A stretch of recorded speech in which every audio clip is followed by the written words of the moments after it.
Hello and welcome back to my channel. मेरा नाम है मानस व्यास और आज हम करने वाले हैं सी सेट का जो नया पैटर्न आया है, जो उसका सिलेबस आया है, उसका एक काइंड ऑफ फ्रेंडली रिव्यू। और उससे पहले मैं आपको बता दूं कि मैं कोई फैकल्टी नहीं, मैं कोई टीचर नहीं हूं। मैं भी खुद जो है इस एग्ज़ाम को लिखने वाला हूं जून 2026 में। 1 से 4 जून को जो है ये पेपर होने वाला है।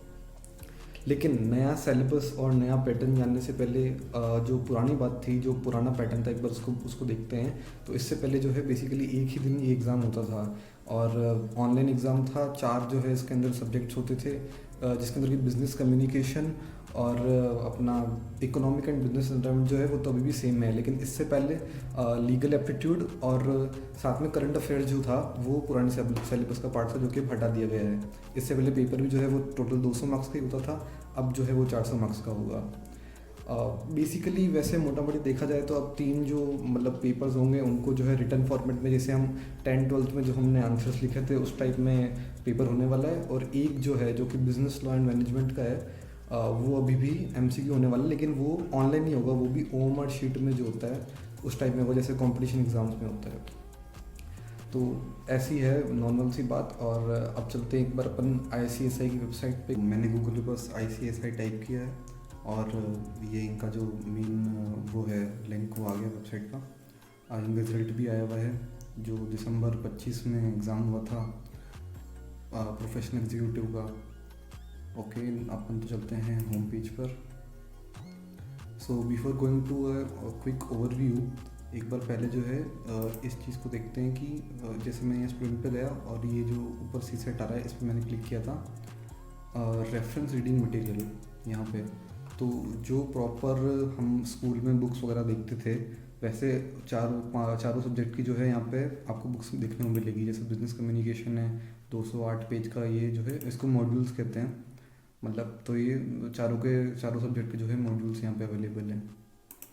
ठीक है। एक बहुत ज़्यादा इम्पोर्टेंट बात कि अगर आप इसको 28 फरवरी 2026 से पहले देख रहे हैं तो अभी भी रजिस्ट्रेशन जो है वो ऊपर हैं, तो अभी भी जो है इस पर रजिस्ट्रेशन किया जा सकता है। Now let's go to this. यहाँ पे स्टूडेंट में आ गई रिस्ट्रक्चर सी सेट पे। ठीक है।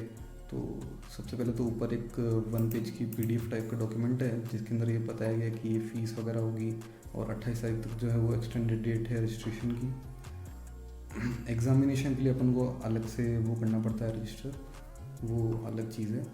रजिस्टर नहीं, बेसिकली उसका फी अलग होता है। और अब जो है वो एक सेंटर बेस्ड एग्ज़ाम होने वाला है। खैर अपन चलते हैं अपना। और हाँ, एक्चुअली सिलेबस से पहले आपको चीज़ बता दूँ, स्टूडेंट इंडक्शन प्रोग्राम जो है ये भी कुछ मतलब बहुत अच्छी चीज़ है जो कि इस बार इंस्टीट्यूट ने इंट्रोड्यूस करी है। ऐसा मैं भी जहाँ से पढ़ रहा हूँ वो लोग मुझे बता रहे थे।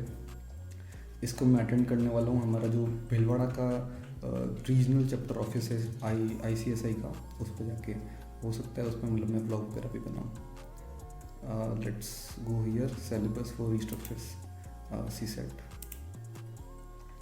या तो ये 10 पेज का डॉक्यूमेंट है बेसिक सा।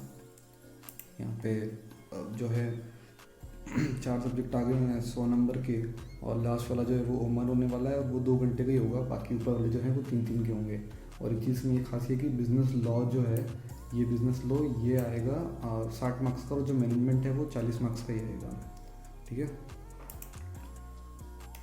थोड़ा नीचे चलते हैं। सबसे पहले आ गया बिजनेस कम्युनिकेशन, जिसका अपन ने मतलब मॉड्यूल्स जो थी, जो पूरी बड़ी बुक थी वो तो अपने वहाँ देख ली थी। यहाँ पे बेसिकली जो टॉपिक्स एंड सब टॉपिक्स जो हैं वो यहाँ पे इन्होंने एक थोड़े से कॉम्प्रिहेंसिव फॉर्म में यहाँ पे दे रखा है, जो अपन मतलब जल्दी जल्दी जो है उसको देख सकें एक बार। सबसे पहले एसेंशियल ऑफ गुड इंग्लिश, ये बहुत ज़्यादा बेसिक्स इंग्लिश जो होती है, इंग्लिश ग्रामर हो गई, नाउन प्रोनाउन वर्ब्स एडजेक्टिव वगैरह, ये मुझे लगता है काफ़ी सारे लोगों ने जो कि इंग्लिश मीडियम से या फिर इवन जो हिंदी मीडियम से भी हैं उनको इंग्लिश में ये सब कुछ पढ़ाया गया होगा। तो ये तो काफ़ी ज़्यादा रियल लाइफ में भी काम होने वाली चीज़ है। Communication, as I am communicating to you through this video, तो अपन देख सकते हैं कितना ज़्यादा इंपॉर्टेंट चीज़ है। और बिज़नेस में तो वैसे भी कम्युनिकेशन की बहुत ज़्यादा इंपॉर्टेंस होती है। बिजनेस कॉरेस्पॉन्डेंस लेटर्स हो गया इसके अंदर, और सैल्यूटेशन, पॉजिटिव मैसेजेस, ये थोड़ा सा टेक्निकल टाइप में मुझे लग रहा है, थोड़ा सा उसका पार्ट है। इस चीज़ को इसके बारे में मैं भी तो जानता नहीं हूँ, तो इसको हल्का स्किप करते हैं। टर्मिनोलॉजीज़ के अंदर जो है फाइनेंशियल नॉन फाइनेंशियल टर्मिनोलॉजीज़ जो होती है बिज़नेस की, जो कि काफ़ी सारी हमने मतलब मैंने तो 11th-12th में ही पढ़ी है, अगर आप भी कॉमर्स में तो आपने ज़रूर पढ़ी होगी। इसके बाद आ गया अपना फंडामेंटल्स ऑफ अकाउंटिंग। मेरा पर्सनली जो है अकाउंट्स जो है वो था फेवरेट। बेसिक्स आ गया, फर्स्ट चैप्टर था ऑब्वियसली हमारी 11th का, लेकिन मुझे लगता है ये थोड़ा सा ज़्यादा ब्रॉड होगा, मतलब उतना ज़्यादा शॉर्ट एंड सिंपल नहीं होगा उस टाइप में। Accounting versus book keeping and double entry की बुक जो होती है वो 11th में भी आती है। उससे ऐसी चीज़ें कैश बुक्स हैं, लीजर्स है, ट्रायल बैलेंस हैं, ये सब कुछ जो है 11th में हम देख चुके हैं। हो सकता है इसके अंदर थोड़ा सा बड़े पार्ट में या फिर थोड़ा ज़्यादा एक्सप्लेन मतलब किया हुआ होगा उन चीज़ों को। BRS ईजी एंड सिंपल चीज़ आ गई। डिप्रिशिएशन एमोर्टाइजेशन जो अकाउंट्स होते हैं वो चीज़ें यहाँ पे ये अकाउंट्स के अंदर। फिर preparation of final accounts for sole proprietorship. फिर आ गया पार्टनरशिप LLP। तो ये मतलब बेसिकली एग्जाम पे एक चीज़ मुझे ये लगी कि अकाउंटिंग फॉर NPOs ये शायद मतलब पहले हमने नहीं पढ़ा है, शायद प्रोप्राइटरशिप भी 11th-12th में नहीं था, मे बी हो, आई डोंट, सॉरी अगर मैं इसको भूल गया हूँ तो। पर हाँ, अकाउंटिंग ऑफ NPO तो नहीं था, ये तो मुझे अच्छे से याद है। Okay, so business economic and business environment ये आ गया। इसके अंदर जो है 50 मार्क्स का इकोनॉमिक्स आएगा, 50 मार्क्स का जो है बिजनेस एनवायरनमेंट आएगा। Basics of demand and supply 11th class के अंदर 2 बुक्स आती है, मैक्रो आपने भी पढ़ी होगी। बेसिक्स ही कॉन्सेप्ट्स हैं, थ्योरी ऑफ इक्विलिब्रियम। अब देखो गाइस, ये जो है मैं ऊपर से अभी देख के बता रहा हूँ, पूरा तो मैंने भी मतलब ऑब्वियसली नहीं पढ़ा है, तो जैसे आपको भी एक ओवरव्यू टाइप में हो जाए, अगर आप रजिस्टर करना चाहते हो तो देख सको कि हाँ किस तरह की चीज़ें जो है आएगी एग्ज़ाम में। National income, GDP, GNP, MPFC, वो सब चीज़ें अभी। इंडियन यूनियन बजट, निर्मला दीदी, निर्मला आंटी, उनका department. Financial markets, I love financial markets भाई, मैं काफ़ी ज़्यादा इन्वॉल्व हूँ उनके अंदर। इनके अंदर जो है शेयर्स, डिबेंचर्स, और ऊपर देखा जाए तो थोड़ा सा इंडस्ट्रियल फाइनेंस, इन सब के बारे में बात हुई है। इंडियन इकोनॉमी कैसे, एग्रीकल्चर, मतलब टर्शरी, सेकेंडरी, वो सब चीज़ें, ये भी मुझे लगता है काफ़ी सारा ये पार्ट तो हम लोग जो है पढ़ चुके हैं। फिर आ गया एंटरप्रेन्योरशिप सिनेरियो। गवर्नमेंट इनिशिएटिव क्या है एंटरप्रेन्योर्स को लेके, नीड फॉर एंटरप्रेन्योरशिप इंडिया, बहुत ज़्यादा नीड है भाई। हाँ, उसके बाद बिजनेस एनवायरनमेंट बहुत अच्छा है हमारे देश का, जैसे कि कुछ खास लोगों के लिए। ओवरव्यू ऑफ बिजनेस एनवायरनमेंट है, features and factors influence in business environment. Obviously मतलब बहुत ज़्यादा प्रैक्टिकल चीज़ जो है मुझे लगता है इसके अंदर है कि गवर्नमेंट इंस्टीट्यूशंस, जो कि नीति आयोग हो गया जो हमारी प्लानिंग वगैरह करता है डेवलपमेंट की, सेबी है, रेगुलेटर RBI है, और भी जो दूसरी वो चीज़ें हैं। ग्लोबल इन्वायरमेंट भाई, ये चीज़ मुझे लगता है बहुत ही ज़्यादा इम्पोर्टेंट है आज के टाइम में, जब ट्रम्प दादा जो है हमारा वो अमेरिका को रूल कर रहा है। सो ये तो बहुत अच्छा किया चलो इंस्टीट्यूट ने, फिर अच्छा तो पूरा सिलेबस ही बनाया है। इसके बाद आ गया environmental governance, broad understanding of need for preservation of environment, जो बेसिकली मुझे लगता है ग्लोबल वार्मिंग या फिर जो सोशल वो होता है बिजनेस का, क्या कहते हैं उसको यार, सोशल रिस्पॉन्सिबिलिटीज़ जो होती है टाइप में, हाँ उस चीज़ से है। AI and business environment, AI की ऑब्वियसली जो है नीड बढ़ती जा रही है, तो काफ़ी ज़्यादा मतलब मुझे लग रहा है प्रैक्टिकल सा कोर्स बनाया है, काफ़ी प्रैक्टिकल चीज़ें हैं, तो मुझे भी पर्सनली प्रैक्टिकल चीज़ें जो है पढ़नी बहुत ज़्यादा पसंद है। एलिमेंट्स आ गया है of government, elements of corporate governance, थोड़ा सा technical part. Then the last thing, the fourth part is business law and management, जिसके अंदर मैं पहले ही बता चुका हूँ कि लॉ जो है वो आएगा 60 का, और मैनेजमेंट जो है वो 40 मार्क्स का आएगा। ये OMR बेस्ड पेपर होगा, इंट्रोडक्शन टू लॉ,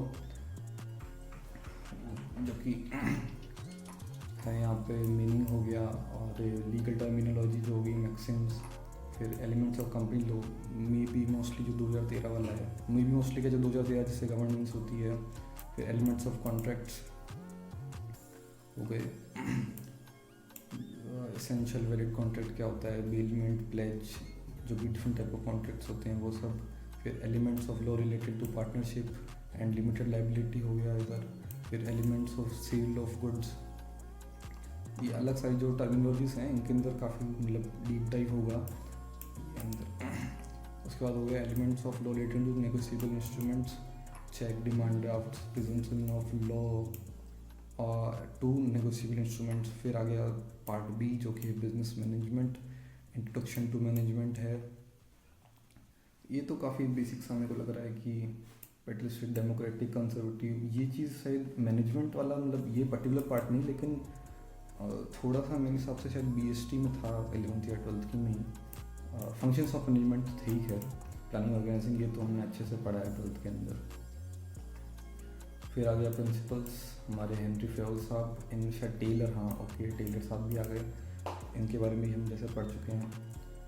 एंड फिर आ गया management of knowledge for company secretaries, जो कि मुझे लगता है बहुत ज़्यादा इंपॉर्टेंट पार्ट होगा क्योंकि we are going to be company secretaries और हमारे लिए ये कोर्स है। That's it, I think 9 page 10 page याद है, मोटो, विजन एंड मिशन। तो या आई थिंक ओवरऑल बहुत ज़्यादा प्रैक्टिकल सोच के साथ और बहुत ज़्यादा अच्छी चीज़ बनाई है। एक चीज़ ज़रूर मैं नोटिस कर रहा हूँ कि मेरे सीए वाले भी जो दोस्त हैं वो ये कह रहे थे कि एंट्रेंस को थोड़ा सा हार्ड करने के पीछे मोटिव ये है कि बच्चा जो है वो बीच में फंसा हुआ ना रहे, कि अगर जो एंट्रेंस वो थोड़ा इजी हुआ तो उसका जो है वो निकल जाएगा जो फाउंडेशन होता है या फिर इसके अंदर जो सी सेट होता है, फिर बाद में एग्जीक्यूटिव जो इंटरमीडिएट होता है उसके अंदर जाकर वो फंस जाता है, तो फिर करियर चॉइसेस थोड़ी सी धीरी पड़ जाएगी या फिर वो आदमी मूव ऑन नहीं कर पाएगा। तो मुझे लगता है उस तरीके से चीज़ अच्छी है। और बाकी लॉ में अगर हम कर रहे हैं तो रिटर्न चीज़ होना तो बहुत ज़्यादा मतलब अच्छी है, क्योंकि मैं तो खुद भी जो 5 ईयर इंटीग्रेटेड एलएलबी कोर्स है उसमें एडमिशन लेने वाला हूँ। तो आई थिंक यार इट्स गुड सिलेबस। बाकी आपके क्या व्यूज़ हैं इस पे और मुझ पे जो मेरी वीडियो है इस पर, अगर अच्छे व्यूज़ हैं तो कमेंट में ज़रूर बताइए, बुरे भी हैं तो बता दीजिए, मेरी तो रीच ही बढ़ेगी। लाइक जरूर कर दीजिएगा वीडियो को, चैनल को जरूर सब्सक्राइब करें। एंड आपसे मिलते हैं बहुत जल्द। मेरी सी सेट की जो बुक्स आने वाली है मोस्टली उनकी जब वो आएगी तो मैं उनका वीडियो बनाऊँगा। That's it for today. Thank you so much for watching. Bye bye.